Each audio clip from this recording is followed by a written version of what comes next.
Good evening, everyone, and thank you so much for joining this important conversation. We're going to get started in just a moment, and I'd like to start with some housekeeping.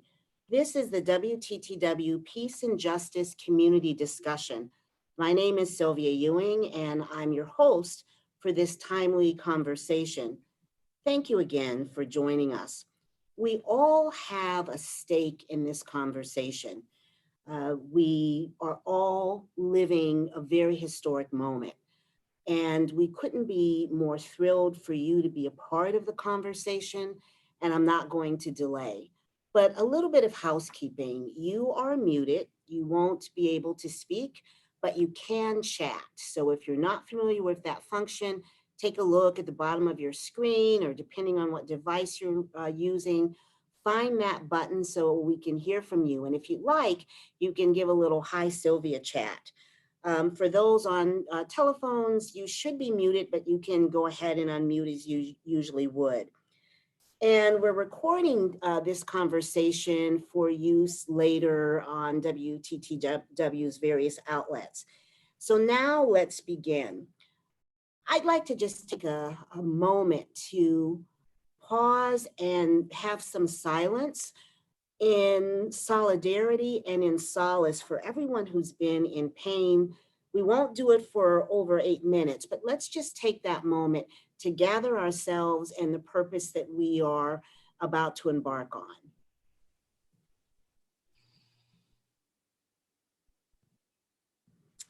And let me introduce you to our panelists. Xavier Ramey is the CEO of Justice Informed, a social impact consulting firm based in Chicago, native Chicagoan, and he's a recognizable voice on the topics we're about to discuss: policing, policy, violence, and connecting faith in our lived experience. You may remember him from the Chicago Tonight program that preceded this conversation. Anton Seals Jr. is a South Shore resident, a strong cultural voice of his generation, and I could say that about all of our guests. His work is dedicated to service and active engagement through the use of media arts, community organizing, and empowerment to dismantle oppressive systems. He's an educator, organizer, filmmaker. Welcome, Anton. He's got the Grow Greater Englewood seal next to his name. And Tanya Woods, Esquire. She's the principal of her own solo practice and the executive director of the Westside Justice Center, a nonprofit holistic legal aid clinic which serves the communities on the west side of Chicago. Tanya has dedicated her life and career to empowering individuals and communities, and we're so glad to have her here to share her insight on greater access to systems of justice. So we've got a lawyer, filmmaker, activist, academic. I think we're covered. And the other thing that we have is you. So we're glad to have you here. I want to say that I've spent a lot of time working with families who have lost loved ones to police-involved violence, or just as part of our broken systems.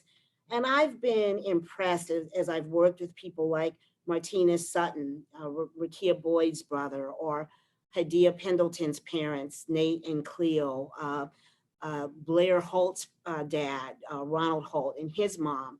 And they bring a reality to whatever they touch, and they still stand up and fight not only for justice, but for solutions. So I'd like to bring that spirit to the conversation that we're about to have. And I also want to acknowledge that many people are living the kind of pain and stress that others only read about. And we honor them as well. Whether you are a suburban mom who wants to see your children raised in a different way, or someone fighting to get your neighbors to understand what other communities go for or are going through, we're here for you, and we want you to be a part of the conversation. So I want to start by asking all of my guests, what's different now? What makes this moment something that we haven't seen before? And Anton Seals, I'd like to start with you. What makes this moment, particularly around policing different than before? Oh, that's a good question. I think I would start with that, because of the time 2020, we're starting a new decade. And I think that, because we've been sitting in a global pandemic for the last 3 months, compounded with, the realities of the harsh realities, right? That one, this pandemic infected the entire human village. So it connected us in that way. We all were kind of quarantined, but the economics of it and the, kind of mental wear and tear of not being able to move about and to break the daily kind of, and then the challenge of like everything else that's, the fear of contact, right? Of that you could be, catching a virus. And then to witness another, Black Death, which has always been somewhat of a spectacle in American culture and in American history, So to witness that again during these conditions at this particular time was just like a perfect storm. Mm-hmm. And then you have a leader that is clearly an open racist person, right? And is celebrated, right? In terms of the president of this country. And so you've got all of this toxicity. And I think that this was has become a straw that is broken through in a way that has not happened in this country in a very long time. Thank you, Anton. Let me come over to Tanya Woods, Esquire. Why is the fire this time different for so many people? Yeah, I'll underscore everything Anton said, but also add a little bit of a historical perspective. I am a native Chicagoan, native to the West Side, but have spent 30 years of my life as a South Sider in the Beverly neighborhood, and talk about a tale of two cities. Much of what we're seeing is the same, right? But what's different about the world is that we've now discovered that the world is flat in so many ways. We have the ability to share information in a nanosecond with one another across the globe. And so instead of people acting in isolation, instead of America being isolated from the rest of the world and our movements, they're under a microscope for all to see. And with that instantaneous sharing of information that's only been made possible because of the technological moment that we're in right now, it is bringing people and movements together in a way that was never before possible. I'd also add the second thing in my perspective. I'm a mom of a 22-year-old and a 29-year-old. The young people of today share the same fervor and passion as in previous generations, but they have a esprit de corps and an urgency of wanting what they want now and not being willing to move slowly and incrementally because we have the past 60 years, right? So they've had a chance now to have that history and say, that didn't work so well. We're going to try it a different way. And so I think when you add those things together, along with the things that Anton's also talking about in this instant moment, you do have a perfect storm for which I'm glad to be a part of. And Xavier Ramey, what's your perspective on that question? Well, I think one of the challenges of racial progress in America is that it has historically moved at the pace of white fragility, meaning that our actions, our testimonies, the visibility of violence that is provided to our communities and to our bodies has never been wholly sufficient to change the discourse about the need for an urgent change in racial policy in America. However, with the election of President Trump, I think that changed the tenor of a lot of this because it created in the mind of many people who otherwise would have thought themselves not only good, but also that their goodness was sufficient for change and as evidence of justice, that they were incorrect. You couple that with the reality that there are many people who look like the panelists who are in this conversation right now, who have taken positions of power since the Civil Rights Act was passed in '64, no longer allowing for certain injustices in the workplaces, as well as community spaces of America. And now that we have come into these institutions and have come into them en masse, come into them with diplomas, come into them with expectation, come into them with wages, come into them with legacies and ancestral power. Now we refuse to allow the pace of racial progress to simply move at the rate of change that people who do not look like us would consider us. And so we're demanding change and demanding action. And I think that the murder of George Floyd was a fire on the hay bale, but it was a perfect storm of preparation, of civic action, of statutory opportunity, and of timing, and the influence, the insertion of doubt in the minds of many white persons, many white Americans, that perhaps America was not as beautiful as they thought. Well, it really is a telling time. And I was on a conversation last week with Dr. King's, one of his speechwriters, Dr. Clarence Jones, who said he had never seen anything like this. And for him, the difference was a greater engagement of white people who see their liberation and humanity perhaps tied with others. Sticking with the question though of policing, there's a lot of conversation now about what's next for what policing looks like.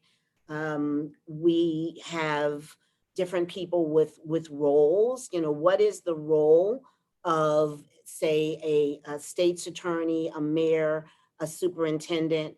And let's talk about what a vision for the future could look like. And Tanya Woods, I'll come to you for that. Yeah, I think we're at a great opportunity now where we are actually taking seriously theories and different ways of managing society more seriously.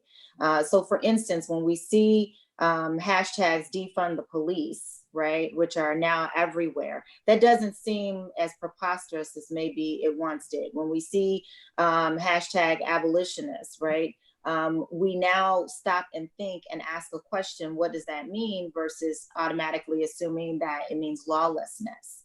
And so I think the opportunity that we are creating is one in which we can have true systemic change, where those roles that you just defined and so many others can be redefined in a way that's both lasting and sustainable. As we start to look at not trying to only address the symptoms of the problems, but actually the causes behind them, racism, inequality, and all the isms that we can think of, then we begin to see true redefining and reshaping of those roles. I often think about when I was growing up, there was an officer friendly. And if you were in trouble, you walked up to a police officer, and that police officer was going to get you home safely to your family. If you were in trouble in school, you could talk to your teacher, and your teacher was going to help you. Those roles have shifted and changed throughout the years, but now more than ever, we need to step up and redefine them in a way that serves the community in the way that they were intended, but recognizing that will have to be a radical shift. And Anton Seals, that radical shift, is it reinvesting dollars? Is it shifting priorities? What do you see as a change in policing? That's a big question. You know you're ready. Come on, Anton. Yeah, I'm ready. I think there's so many, because, as Xavier and Tanya both talked about, because of this particular time, we're paying very unique attention to these issues that have been on the table for some years. Exactly. I think there's, been a lack of people willing to listen. And I think the analysis that Xavier added in terms of, who we elected, the times, there was a certain marker and definition. And even I think with Trayvon Martin, that was such an offense for so many of these young people who are taken to the streets. And so, when we think about policing, when you think about defunding police, I think people don't understand what that means at the core is that there's, not a reform. I think in the system, we have to start thinking about beyond just reforms, that people, in particular, those most impacted by the systems, want transformation, right? Liberty from these systems that, execute or kill or are not held to account. And the hypocrisy is in American culture is that these are the things, the institutions or the authority that is supposed to be held to account, right? And we don't get those, right? And that's that feeling that I think is there. And I think the radical shift is that there are other strategies out here in terms of like not having, we know that training is not going to be an answer. I mean, my work at DePaul University, we did this training with, community policing for several years. Training is not going to change, implicit bias training does not impact an officer, right? You're not going to, coax a racist, or they may not even think of themselves in a conscious way as a racist, but holding up these pathologies about Black people that they're policing. So I think that we have to be able to, and I'm going to wrap it up, but I think that what I see the finger, Mama Sylvia, I see it. I think part of what we have to be able to do is to be able to look at community strategies as an alternative to, current policing. And I think that's at the core of it. So it's not just about the money being redirected. It's a different spirit and attitude value that we're going to hold, as a society. Well, Xavier, there's a lot that I'm going to come to you with.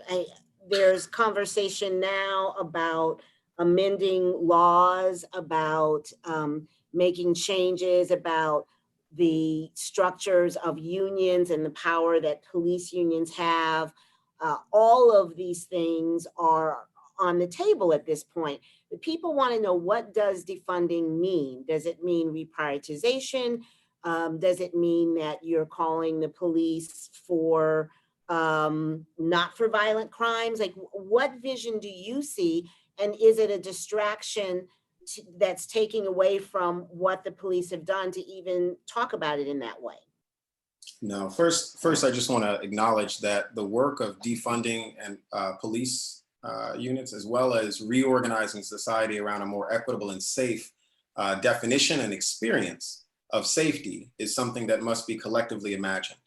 So I can provide my beliefs and my ideas about it, but I know that there are so many people who have committed to this long and enduring work of reimagining safety. And I want to point people to organizations like Project NIA, led by Miriam Kaba here in Chicago and in New York, to organizations like the Let Us Breathe Collective out in Back of the Yards and working in North Lawndale, and many others who, there are so many resources that people can start, because I know this is new.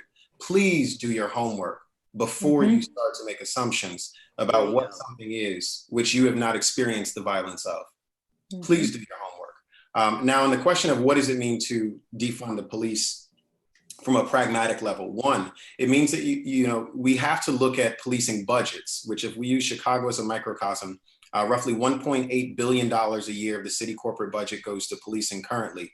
That equates to about $5 million a day on police. When we look at that, and the question of how do we look at training versus new facilities versus better equipment versus body cameras versus laws and these sorts of things versus defunding, what defunding says is that any investment that you are making in police, including training, including body cameras, is an investment that should not be made where there is not first an investment in the programs that reduce violence, because they restore the humanity, the dignity, and the opportunity of Black and brown communities that have been historically either divested, removed from the possibility of investment. So I just want to make sure you see the difference. Investment is when you put money in, divestment is when you take money out.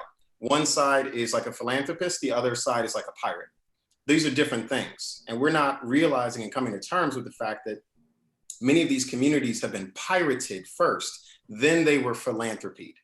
Neither of those is an inclusive way or a safe way of imagining communities, and they often create a lot of the violence that then philanthropy is set up in some ways to try to eradicate. So it's this self-feeding cycle. So remove all of that and say, how do people come to the table, love one another, enjoy one another, produce and grow their businesses in a way that isn't just about generating wealth, but is about sustaining a common good. And then let's look at violence and issues of violence that come after people have what they need, so they don't need to or are not pushed to resort to criminal acts. Well, and I'm looking at the chat. There's a lot of conversation about training and what that means. And there are people with some strong feelings there. This is why we want to have a respectful dialogue. If you don't know, listen. And there's a lot of information that you can take notes about and engage your mind doing your own research later, or you can argue. But I'd like to have that spirit of learning and conversation. And so we've talked a little bit about what the difference is today. We've talked about, bias training and other things. Someone talked about people going to the academy and then being out on the streets. I've heard from law enforcement people who I know about the lack of training at certain levels, and how everything that you're taught in the academy, you get into the real world and your partner tells you to forget. So there's a lot of work to be done. No one knows everything. We've heard so much talk about reform. We also understand that this policing system is broken. Let's shift to how we can find a way for people to live, work, worship together. Is that one of the solutions that might help under the policing issue? And let me actually shift it to economic inequality. I know some folks who say it's not a racial wealth divide, it's a racial wealth theft, going back to Reconstruction. So if you look at your history, that can be part of it. But again, how we live, work, worship together, and the inequalities that we see there seems like it's a part of all of that. What solutions do you see, and what realities do you see? I'll let you pick either one around the economic disinvestment in communities. And Xavier, I'll stay with you on that one.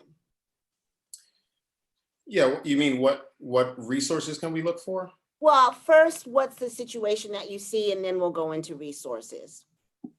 Yeah, the situation that I see is in a lot of communities, again, this notion of divestment has not really been tackled. I really want people to understand what that means. That means that people already had some semblance of what they needed, and it was taken. It was taken. The question around how do we invest in Black and Brown communities? How do we help the poor? How do we understand the role of giving back cannot be a conversation until we discuss what has been taken. And I'm not simply talking about like slavery, which is a huge monolith. Which is a whole nother conversation, right? Conversation, yeah. But the reality of mortgage discrimination, of workplace discrimination, of institutional theft of land, of laws that do not allow for the accessibility of certain identities into certain industries, cultures, like for instance, in some of the unions that are highly racialized, highly aggressive against certain types of people, that don't allow for adequate inclusion, create then these pockets of poverty, and they reinforce segregation. And Tanya, I see that you want to jump in there. I know that we talked about slavery, Reconstruction. We could go to the last recession and people who lost their homes. What do you see about the economic inequality? Well, I mean, I think it's exactly right where Xavier left off. We're talking about access to justice of all kinds, right? And so we don't have to keep reaching that far back. And quite honestly, I think that sometimes is distracting, right? That's my personal opinion. Not that it doesn't have to be dealt with, but it sometimes freezes us in a moment in time and gets us stuck.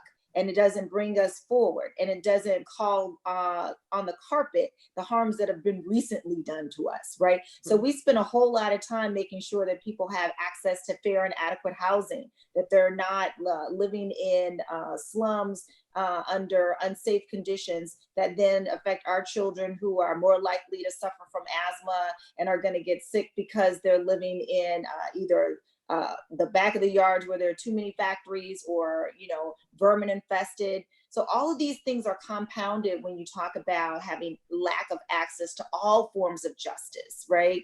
And so when people don't have economic justice and health justice and environmental justice, then it begins to weigh down on not only the individual, but the community as a whole, and makes it that much more difficult to lift up. So one of the things that you mentioned just briefly in my bio, talking about empowering communities, we say at the Westside Justice Center, we are repowering individuals and communities. And that's a key distinction that a colleague of mine, Monica Cosby of Moms United Against Violence and Incarceration, it insists on us calling out because of what Xavier just said.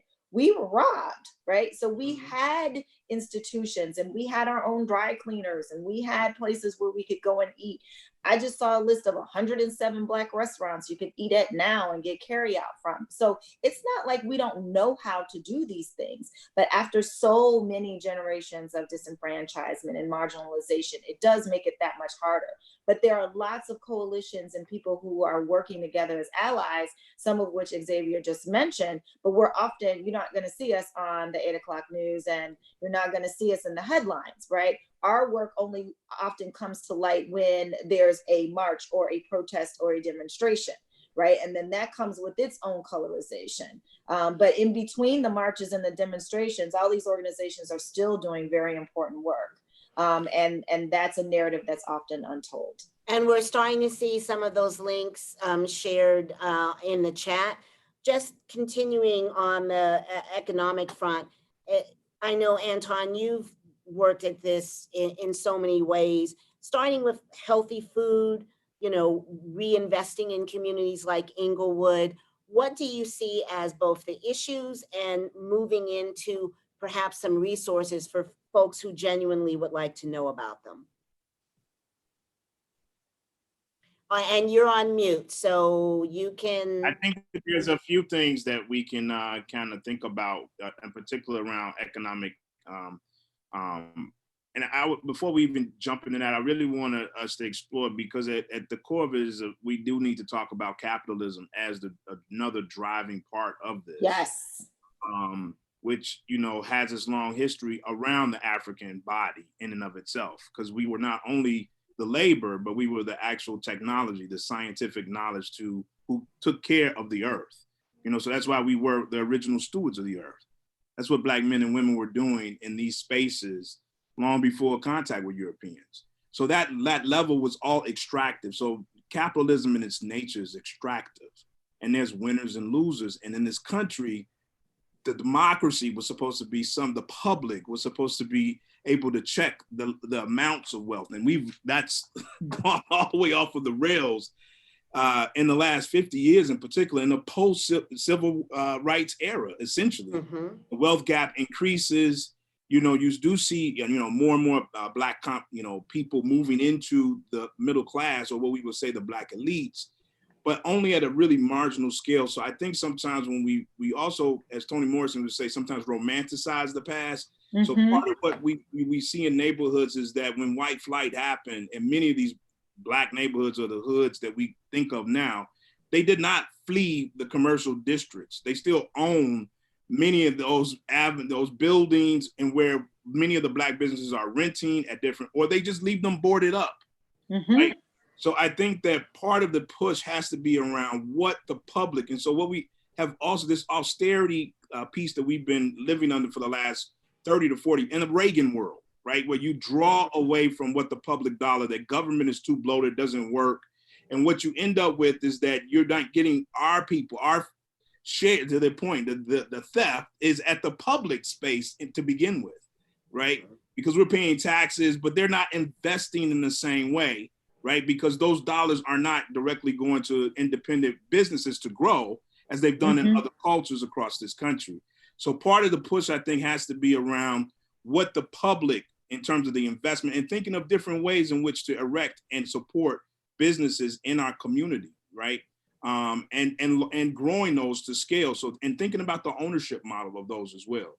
So, reimagining like the traditional, and thinking more around trying larger scales of cooperatives, worker-owned spaces where there's shared wealth. So there is, this, I think that's a whole nother reimagining that has to happen.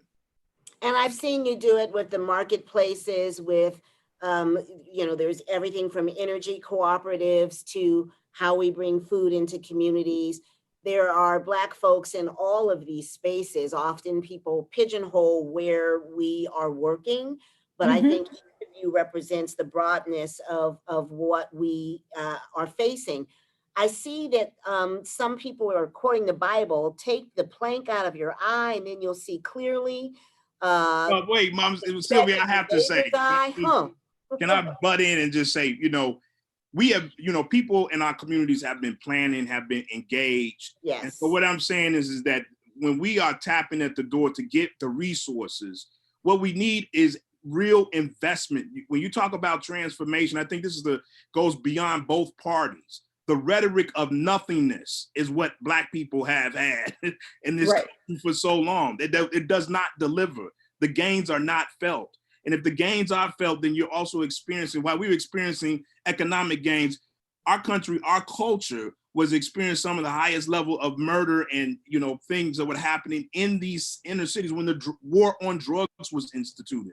So we are living through these different phases. And so I think the demand has to be for the public to invest in these kind of spaces and not just private industry. I think it has to be from the public and where those resources are invested in these communities. Well, and I want to recenter for a second, because we started the conversation in the name of Mr. George Floyd and all the other folks closer to home who have been killed in police-involved murders. And we look at the communities that are suffering from trauma, that are suffering from the effects of the war on drugs, who are frustrated to see cannabis now making people money when there are so many Black and brown people who were in jail because of the same product. And I guess looking at the survival by zip code, to use the name of a documentary, people year after year, decade after decade, who are adversely impacted in certain zip codes. Let's talk about that trauma and that lack of health that we see in our communities that is also part of the nightmare of both this pandemic and the systems that they've lived through in the past. And I think, thank you for talking about Check Out Family Properties by Beryl Sutter and all of these other great conversations. And make yourself investable. That's an interesting one. But let's talk about this, the health and the lack of health that we see in communities that's tied to the economic and the racial situation. And I'm going to come to you, Tanya. I'm happy to jump in on that one, because when we talk about health, that runs the gamut, right? We often think about the low-hanging fruit. Black people have hypertension and diabetes, but what about the emotional health, the mental health that's all piled into that? And so now we have this lovely phrase called trauma informed, right? And now we get to use it, but we need to unpack it and actually talk about it in a way that is not so sterile and so academic. What that means is that I am walking around every day in my skin, in my gender, being attacked on different levels. And I have to process that in order to kind of manage and negotiate my day-to-day life. And I may not have all the supports that I need to do that. And so when I show up somewhere under attack, and then I show that out in my everyday life, there are not a whole lot of supports out there to help me manage and negotiate that. And so we talk about trauma-informed counseling as attorneys and practitioners of law. We talk about vicarious trauma, because just day after day, hearing people talk about abuse at the hands of the police, abuse that they've suffered in their homes, lack of resources, getting the runaround on their Social Security appeals. These are all stories that we're hearing day after day, all in the same place, right? And so the trauma that people are living through and trying to just manage, especially as Black people, often goes under, doesn't even go noticed, let alone unnoticed, right? Under notice or even paid attention to. And then when we talk about what are the solutions and strategies to try to address that, we're woefully inadequate again. We saw so many community health agencies close up in our communities in the 80s and then in the 90s, right? And those individuals are still here with us. There are new people with mental health issues that still need help, and there's no place for folks to go. And so and often far too many people are getting their help in Cook County. Exactly. And not getting the substance abuse treatment and other things that they need. We are going to get to suggestions for the future towards the end here. I will share to all the folks who are chatting. We see you and appreciate you, but just a little bit more on what we're facing. what does it mean, Xavier, when you have that empty chair in a classroom and everyone knows that that child is a victim of gun violence and perhaps even police involved gun violence? And when you co-founded the Let Us Breathe movement, how were you informed by community health or the lack of? When there's an empty chair in a Black classroom because a child has been killed, it means that those children are still expected to pass the standardized test. That's what it means. It means that they're expected to still work and produce regardless of the trauma that they experience. It means that the emotional damage that has been done to them will not be supported by a mental health counselor because we spend that money on police. It means that their parents will have to engage with them, not only to ensure that they do their homework, but that they don't commit acts of violence because of unreconciled mental, emotional, or spiritual challenges. Because if they do, they may end up being another George Floyd. That is what it means to be a Black child anywhere in America. That is what an empty seat means. It means you do not have time to mourn. You do not have time to consider, and there is no one to help you. And this is why we speak urgently. We speak out of the urgency of our identity as Black people. That unless we are going to sufficiently reinforce our work to create safe spaces for Black people, we cannot say categorically that this country has any love or understanding of our lives. And the reality of what trauma is, which is it is not only an experience, it is an inheritance. It is something that moves through the blood and the body itself. And until we understand that, we cannot also say that we care about those children. And I want to be very clear about this part here. As long as we focus conversations only on young people, it means that should they grow up and the lack of urgency we live with today does not help them, that we will continually have this conversation starting with how do we invest in the next generation as we throw the current generation away. We must focus on the validity of adults as much as we focus on the innocence of youth. Well, thank you. And that also speaks to a multi-generational conversation. Anton, we are beloved as a culture. People love their musicians, their athletes. You know, George Floyd's killer probably had a favorite Black artist or athlete that he followed. How do we move from people who love the culture but not the people? And how do we shift the paradigm so that we're not repeating this conversation over and over and leaving everyone behind, young and old, because older men have the same trauma that George Floyd brings up to them. They're remembering things that happened 10, 20, 30 years ago. Every family has that story. So there's a lot there, but how do we make a shift? I think we, I think a real shift means that we have to have a reckoning in this country. So I think it's bigger than just this one incident, in terms of holding some truths and like, how do we reckon with, how do we move forward as a country? I think for many of us, this ongoing protracted struggle is against, at best, lightly put, white supremacy and economic injustice. You know what I mean? Those are the two central driving issues, which is white domination. But that's not just an American context, it's a global context. So Absolutely. Thank you, Anton. Bigger conversation than just, shifting it here. As African people, as descendants of the people who were enslaved, who are part of a history, a long history, and its engagement with other cultures, including European cultures. So sometimes I think as Americans, we think that it's all here. And what's really happening is that the American empire is so vast, but it is represented by really failed ideology. It is not taking care of its people, right? As a philosophy, as a system. So it's falling down in that way. So I think that there's some real moments around, politically, what has to happen in this country.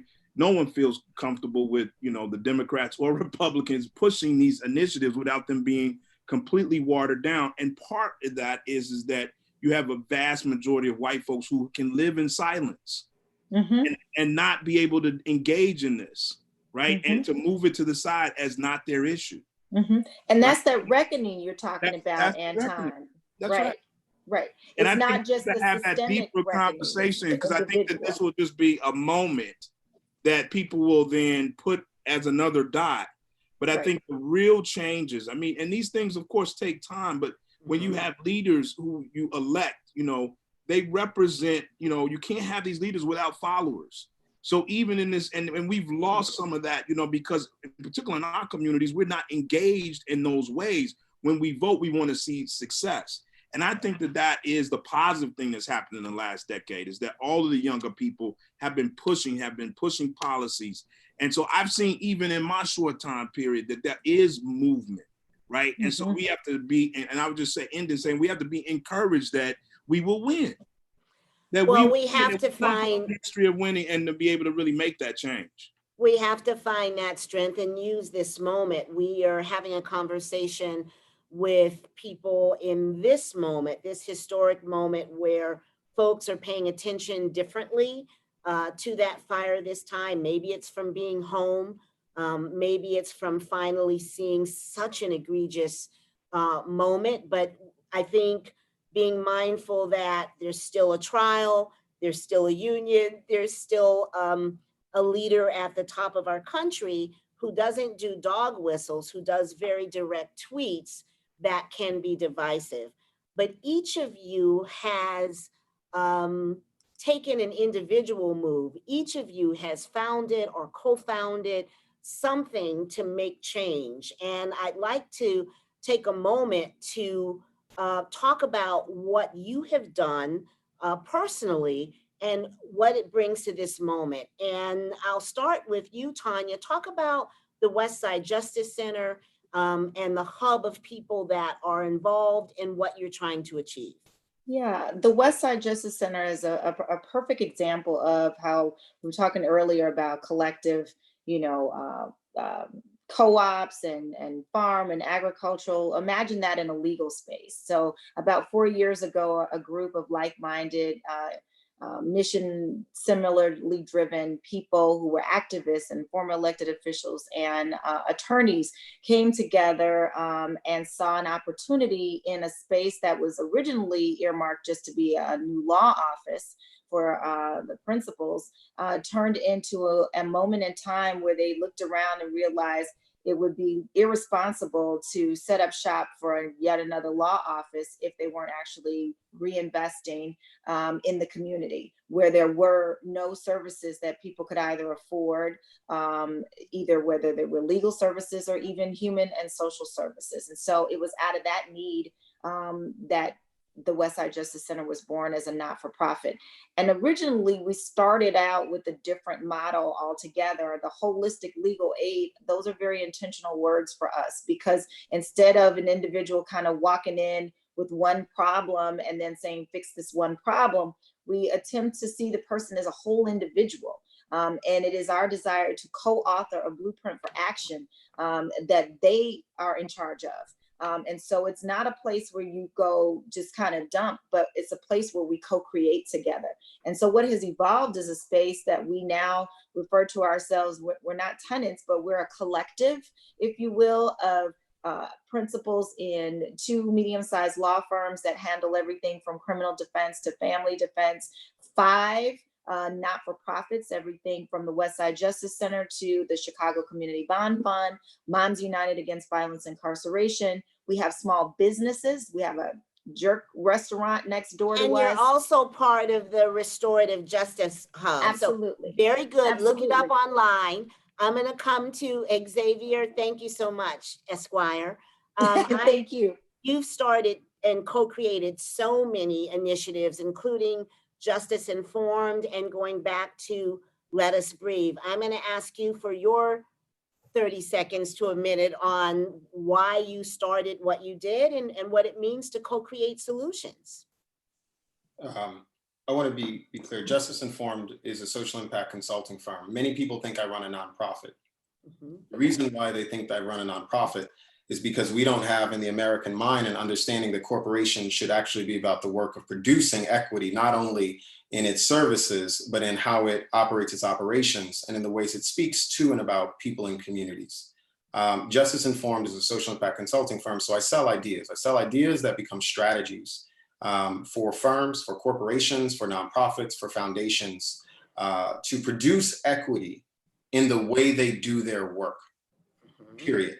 Now, the reality of what we're really talking about is we need to engage in a deeper relationship. And so Justice Informed is a platform to co-create a new model for more intentional, accountable relationships. What is missing in America, not only in our economy and in our marketplace, but also in our community and our government, is the notion of accountable relationships that center those people and communities who live on the margins. We are always talking about a vision for America that does not include a centering, not just an inclusion, a centering of the people on the margins, people who are Black, people who are LGBTQ, people who are refugees, etc. These types of folks who come to America, were brought to America, or were enslaved by America, who not only deserve the American dream, they've already paid for it.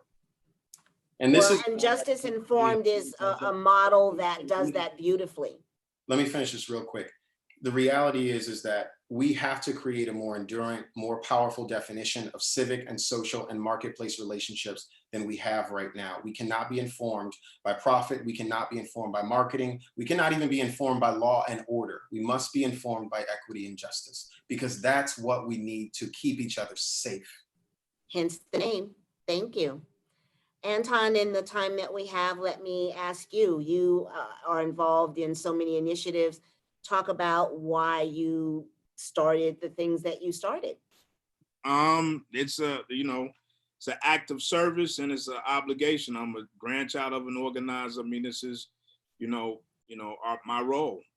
And it is also just the, reflection of just being creative and getting involved and working with other creative people in the community. There's so many geniuses and diamonds. I mean, that's, my upbringing in Chicago was like, that's what it was all about. From Black Chicago, it still is that, you're some of the most dynamic people in the world, and you don't even have to have a degree to do that, Right. So I think that's the amazing part. So Grow Greater Englewood was born out of that as a response to make sure that there were Black people, making sure we were protecting the land in Englewood, one of the most divested communities in Chicago, has the most available open land left in the city.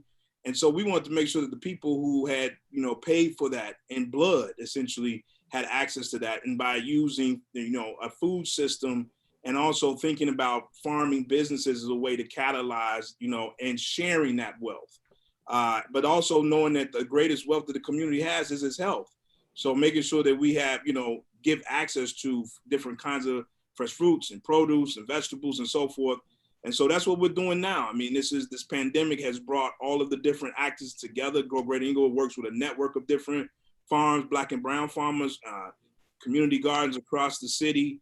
So, there is a larger vision that is out here in this city in the garden, as we would be known in Chicago. And I think, we can, have another vision for our children and for our grandchildren, And so part of this is going to be tough, and it is a sacrifice, but it's no tougher than what our forefathers and foremothers had laid down before us to get us to where we are now. So we have to make sure we remind ourselves about that history. And so that's what Grow Greater Englewood is doing.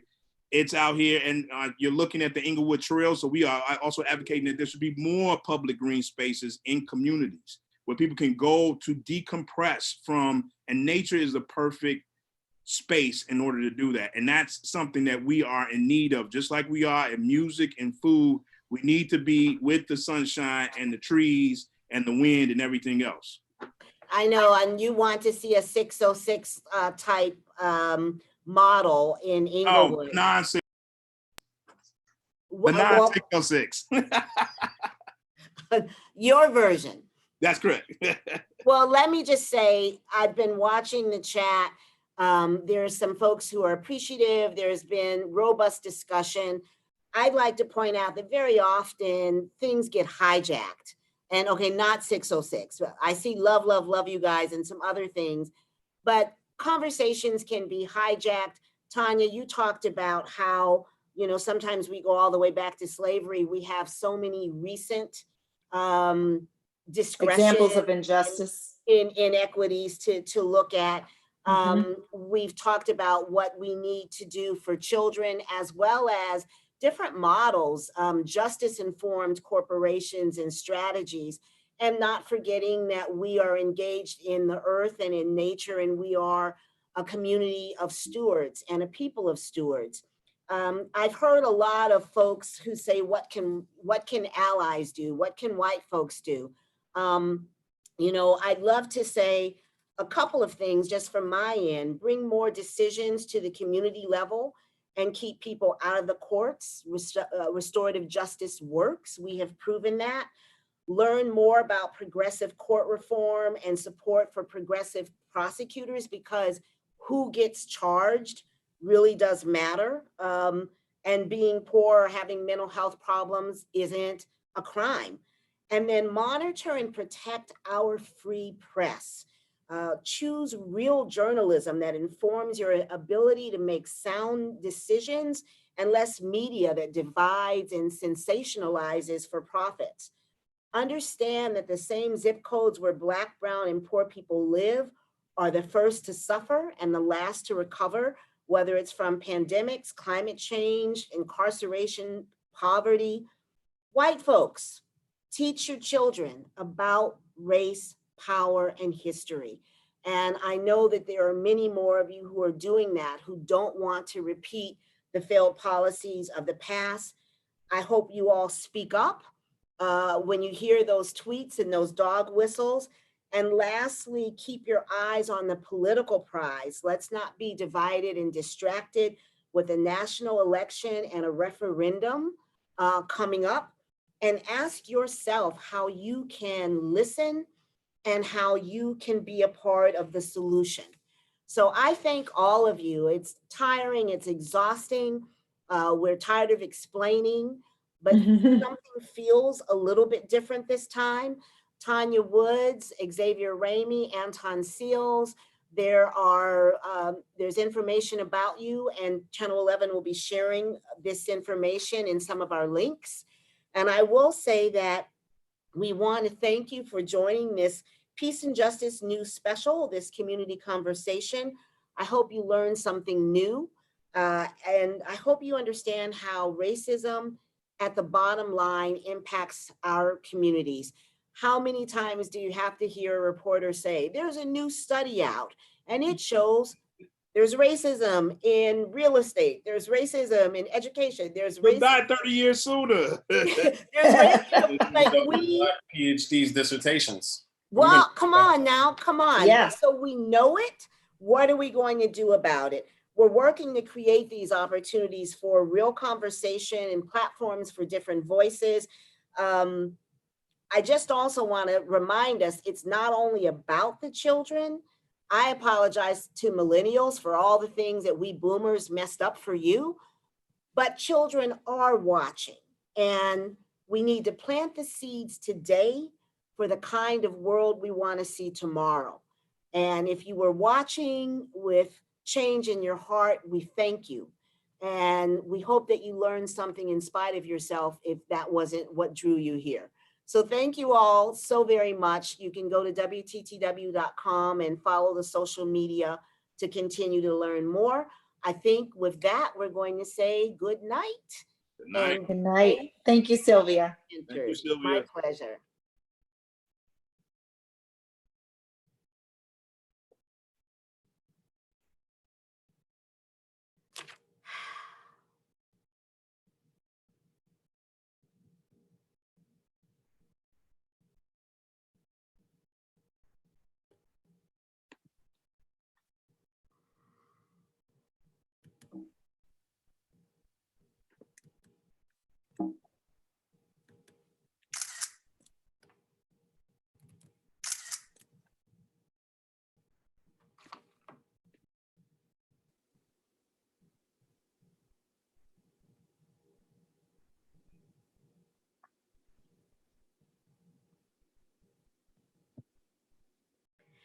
We're done.